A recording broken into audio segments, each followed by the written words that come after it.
Hey, what is up guys, MTBHD here, and in front of me I have two phones, the iPhone 7 Plus and the iPhone 7. And I don't do that many live unboxing style videos every year, but this is definitely one of them. And you'll notice I have the matte black iPhone 7 Plus and the jet black, so the super glossy iPhone 7. So I'm going to take a look at both of these and we'll actually compare them and hopefully get a better idea of which one you might want to get if you're considering one of the two new colors. But yeah, this is the retail box experience, and this is exactly what you're going to get if you buy an iPhone 7. So they're both 256 gig iPhones. Let's go ahead and open the boxes. We'll start with the glossy black. We'll start with the jet black iPhone. You notice it's a black box. If you buy a jet black iPhone, you'll get one of those rare black Apple boxes. And right off the bat, you don't get the phone at the top. You get the Designed by Apple in California paperwork. And then there is the iPhone in all its glossy glory and the plastic on the screen protector.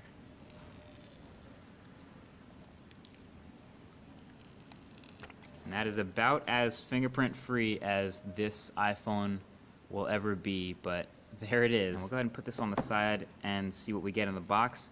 Number one, you get your earpods, not AirPods. These are your lightning attached earbuds. Well, first of all, here's your dongle, your adapter. This is your lightning to 3.5mm headphone jack adapter.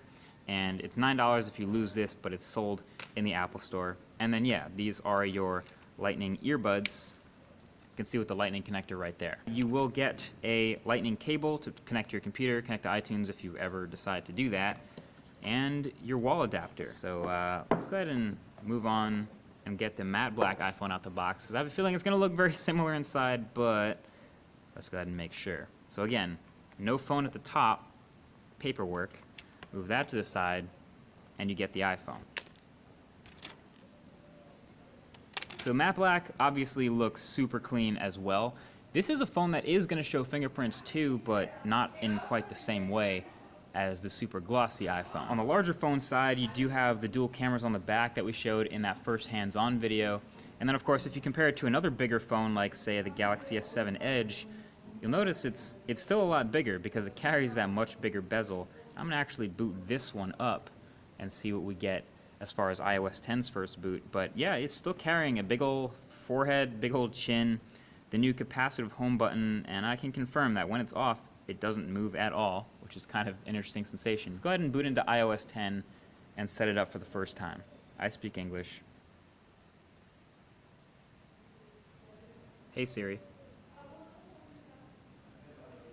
Hey Siri.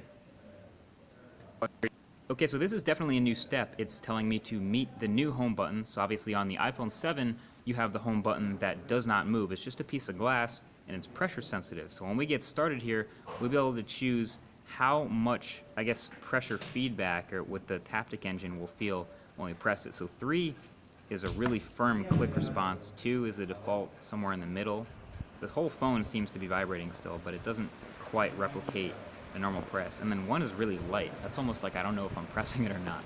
So I'm gonna go all the way up to 3 so I know when I'm pressing the button. So there we are in iOS 10 on the iPhone 7. And obviously a lot of the stuff you'll see here is exactly the same as it would be on any other phone that's running iOS 10, like my iPhone 6s, but obviously on the new chip, a little bit faster, a little bit smoother, and a little bit more interesting with this new home button set. A quick run through Geekbench 4 for kicks, since this is the new A10 Fusion chip. And yes, 3 GB of RAM confirmed for the iPhone 7 Plus and 2 GB for the iPhone 7.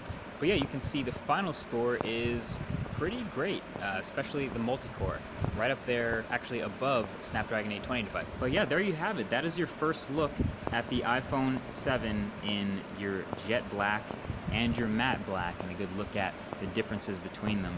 Honestly, if you're having trouble picking, I would just go the safe route with the matte black. This is almost like a special edition phone at this point. If you haven't seen it in person, check it out in a store. You're gonna see the fingerprints and the scratches and things like that. But yeah, that's the unboxing experience, and that's what comes in the box, and that's what you'll find